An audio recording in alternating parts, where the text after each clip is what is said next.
नमस्कार। आज हम आने वाले एक बहुत ही ख़ास पर्व शारदीय नवरात्रि 2025 इस पर थोड़ी गहराई से नज़र डालने वाले हैं। हमारे पास कुछ जानकारी है, मतलब जो शारदीय नवरात्रि 2025 नियम और मुहूर्त जैसे विषयों पर आधारित है।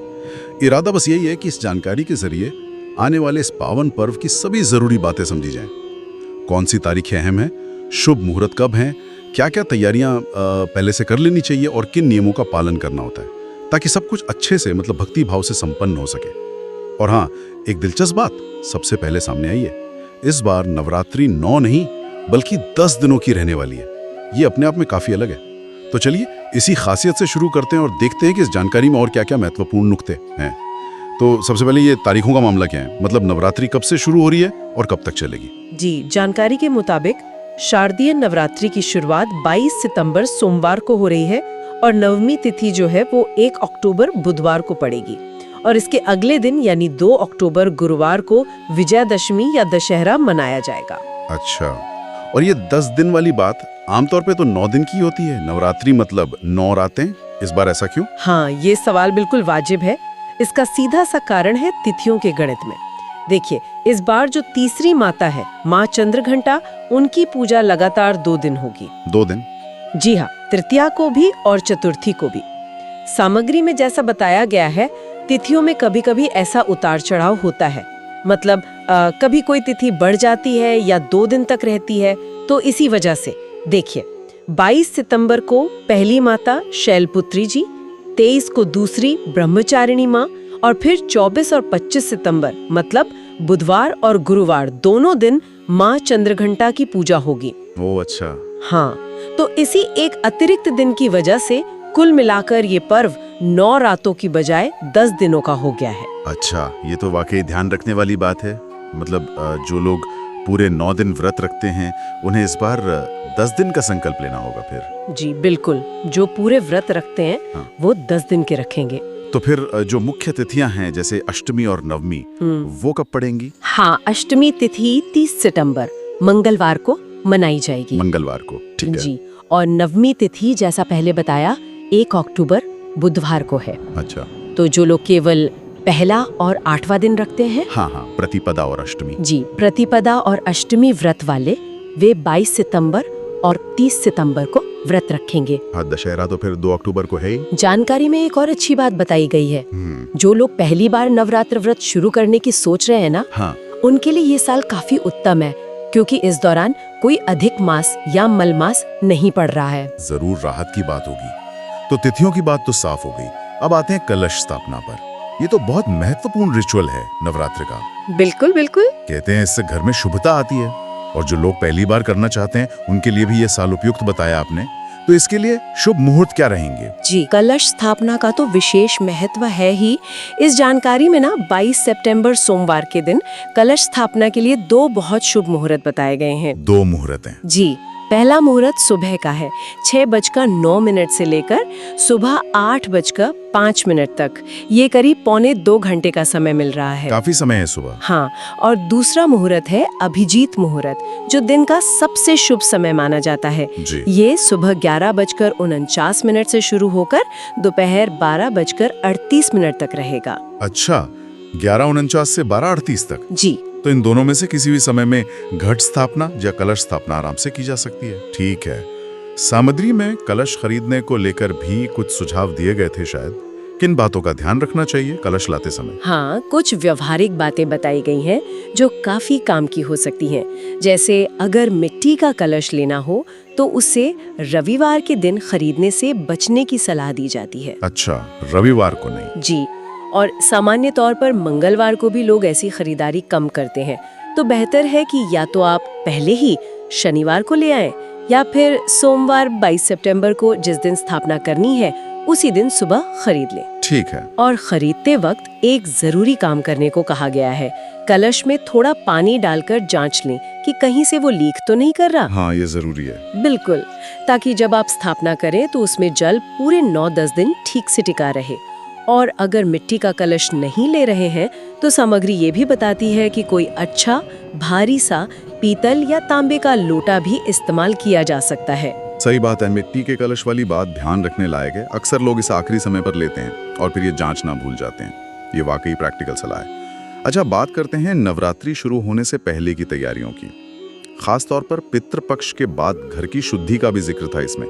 क्या क्या करना अहम बताया गया है? जी, पितृपक्ष का समापन होता है सर्वपित अमावस्या को, जो इस बार 21 सितंबर शनिवार को है। शनिवार को? हाँ, तो जानकारी के अनुसार अमावस्या के अगले दिन से ही पूरे घर की बहुत अच्छी तरह से साफ सफाई करनी चाहिए।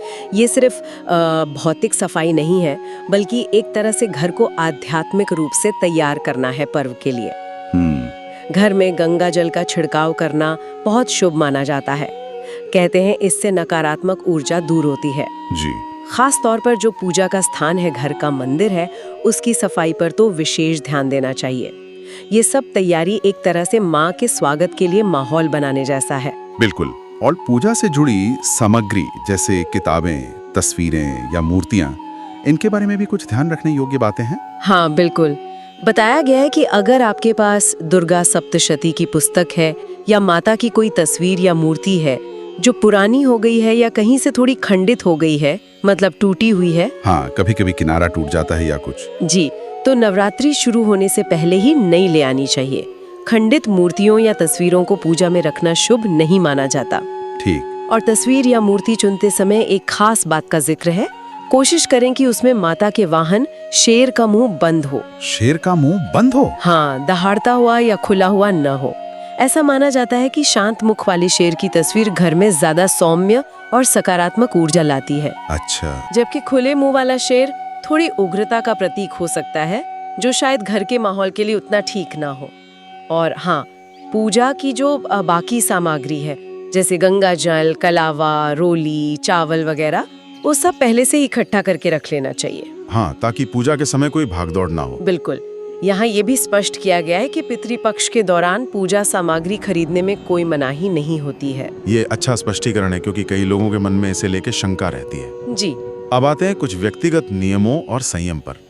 नवरात्रि के दौरान अक्सर ये सवाल उठते हैं, क्या बाल धो सकते हैं, नाखून काट सकते हैं, साबुन, शैम्पू, तेल का इस्तेमाल कर सकते हैं या नहीं? इस बारे में क्या जानकारी मिलती है? हाँ, ये सवाल काफी आम है और इनका जवाब अक्सर परंपराओं पे निर्भर करता है। जहाँ तक बाल धोने की बात है, सामग्री के अनुसार सर्वपितृ अमावस्या यानी 21 सितंबर शनिवार, उस दिन बाल धोने से बचना चाहिए। अच्छा, अमावस्या को नहीं? जी, तो या तो आप एक दिन पहले यानी शुक्रवार 20 सितंबर को बाल धो लें। शनिवार को भी आमतौर पे बाल धोने से परहेज करते हैं। अगर शुक्रवार को संभव ना हो तो फिर नवरात्रि के पहले दिन यानी प्रतिपदा 22 सितंबर सोमवार को सुबह पूजा से पहले बाल धोए जा सकते हैं। मतलब जरूरत हो तो पहले दिन धो सकते हैं? हाँ, इसे एक तरह से मजबूरी में किया जा सकता है, क्योंकि अगले दिन से पूजा शुरू करनी है और स्वच्छता तो जरूरी है ही। जहाँ तक नाखून और बाल काटने का सवाल है, तो जानकारी यही कहती है कि नवरात्रि के इन 9-10 दिनों के दौरान इनसे बचना चाहिए। इसे एक तरह के संयम और शारीरिक शुद्धि के तौर पर देखा जाता है। खासकर महिलाओं को बाल काटने से परहेज करने की सलाह दी जाती है। अच्छा। थ्रेडिंग जैसी छोटी मोटी चीजों का स्पष्ट उल्लेख तो नहीं है, पर हाँ, बाल काटने से बचने को कहा गया है। अगर मान लीजिए पितृपक्ष में नाखून वगैरह नहीं काटे हैं, तो कुछ जगहों पर अमावस्या को इन्हें काटने की परंपरा है। लेकिन अगर नवरात्रि के व्रत का संकल्प ले रहे हैं, तो इन दिनों में इनसे बचना ही बेहतर माना जाता है। समझ गया। और तेल, साबुन, शैम्पू या मेकअप जैसी चीजों का क्या? इस पर तो अक्सर बहुत अलग अलग राय सुनने को मिलती हैं। आपने बिल्कुल सही कहा, और सामग्री भी इसी बात को मानती है कि इसमें हर घर के नियम और उनकी अपनी परंपराएं बहुत मायने रखती हैं। हाँ, ये तो है। कुछ लोग इन पूरे 9-10 दिनों में पूर्ण संयम बरतते हैं और तेल, साबुन, शैम्पू या किसी भी तरह के श्रृंगार प्रसाधन का इस्तेमाल बिल्कुल नहीं करते। वो इसे तपस्या का हिस्सा मानते हैं। बिल्कुल। वहीं दूसरी तरफ बहुत से लोग, खासकर जो दुर्गा पूजा के उत्सव में शामिल होते हैं, वे सामान्य रूप से तैयार होते हैं, नए कपड़े पहनते हैं और उत्सव का आनंद लेते हैं। हाँ, बंगार वगैरह में तो खूब सजते संवरते हैं। जी, तो इस जानकारी के अनुसार कोई ऐसी सख्त पाबंदी नहीं है कि ये चीजें इस्तेमाल नहीं की जा सकती।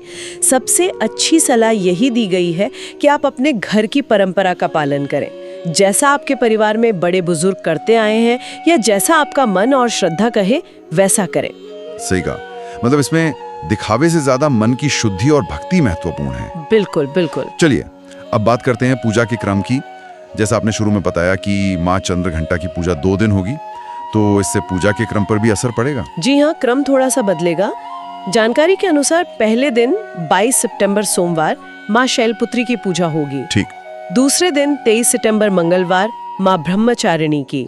फिर तीसरे और चौथे दिन, जैसा हमने बात की, 24 और 25 सितंबर को माँ चंद्रघंटा की आराधना की जाएगी। हाँ, 2 दिन इनके लिए। जी। पांचवें दिन 26 सितंबर शुक्रवार माँ कुष्मांडा की पूजा होगी और इसी तरह आगे का क्रम चलेगा।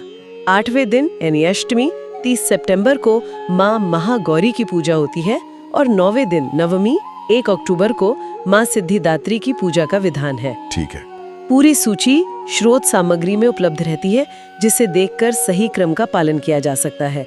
और इन सबसे ऊपर जो बात सबसे अहम है और जिसपे सामग्री भी जोर देती है, वो है भक्ति भाव। हाँ, वो तो सबसे जरूरी है। जी, माता का स्वागत अपनी पूरी श्रद्धा और जितनी आपकी क्षमता हो उसके अनुसार करें।